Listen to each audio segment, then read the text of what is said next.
Good evening. Thus spoke Zarathustra. Chapter number 24.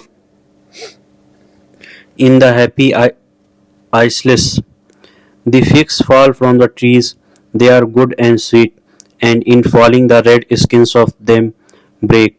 A north wind am I to ripe figs. Thus, like figs, do these doctrines fall for you, my friends. Imbibe now their juice and their sweet substance. It is autumn all around, and clear sky and afternoon.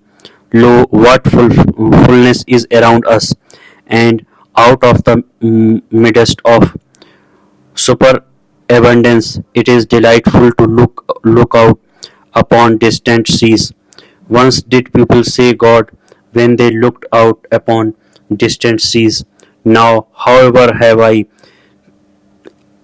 taught you say, Superman, God is a conjuncture, but I do not wish your conjecturing to reach beyond your creating will. Could ye create a God? Then I pray you, be silent about all gods, but ye could well create the Superman. Not perhaps ye yourselves, my brethren, but into fathers and forefathers of the Superman. Could ye transform yourself and let that be your best creating?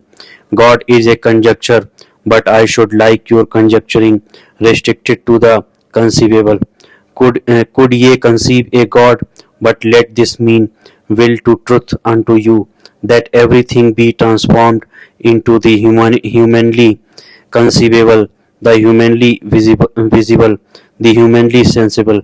Your own dis, uh, discernment shall ye follow out to the end, and what ye have called the world shall but be created by you.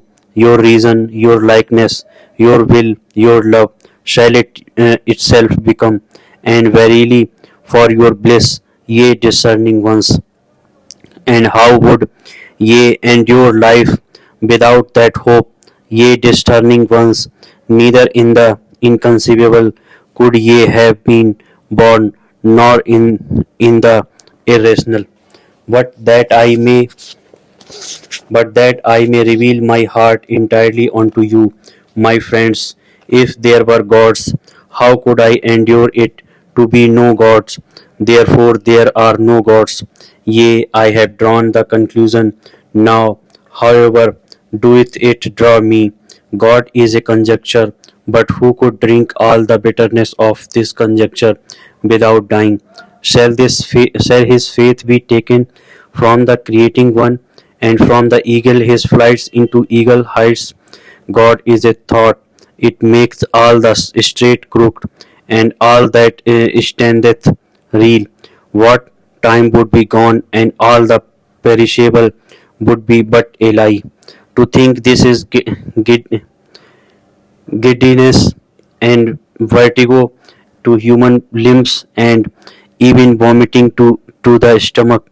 Verily, the reeling sickness too I call it to conjecture such a thing. Evil do I call it, and misanthropic all that teaching about the one and the pla- and the plenum and the unmoved and and the sufficient and the imperishable, all the imperishable, that's but a smile, and the poets lie too much, but of time and of becoming but of time and of becoming shall the best smiles speak. A, a praise shall they be, and a justification of all perishableness. Creating, that is the great salvation from suffering and life's elevation. But for the Creator to appear, suffering itself is needed, and much transformation. Yea, much bitter dying must there be in your life. Ye creators, thus are ye advocates and justifiers of all perishableness.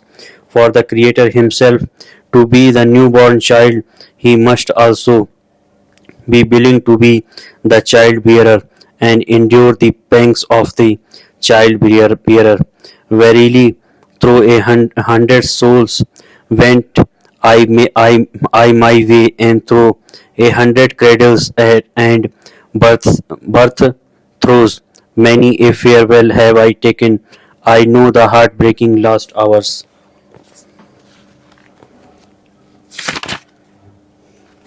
But so willeth it my creating will, my fate, or to tell you it more candidly, just such a fate willeth my will.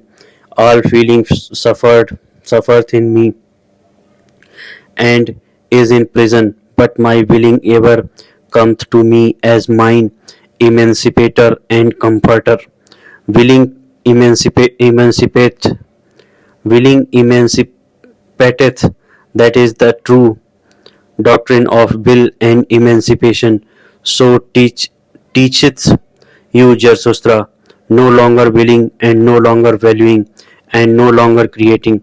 That great debility may ever be far from me, and also in discerning do I feel only my will's procreating and evolving delight.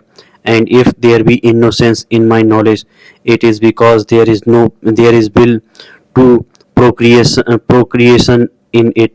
Away from God, and God's did this will allure you. What would there be to create if there were gods?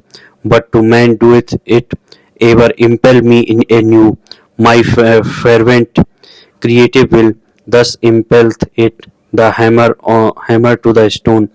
Ah, ye men, within the stone is slumbereth an image for me, the image of my visions. Ah, that it should slumber in the hardest, ugliest stone. Now raggeth my hammer ruthlessly against its prison. From the stone fly the fragments. What's that to me? I will complete it. For a shadow come unto me, the slightest and lightest of all things once came unto me. The beauty of the Superman came unto me as a shadow. Ah, my brethren, of what account now are the gods to me? Thus speak Zarathustra. Thank you.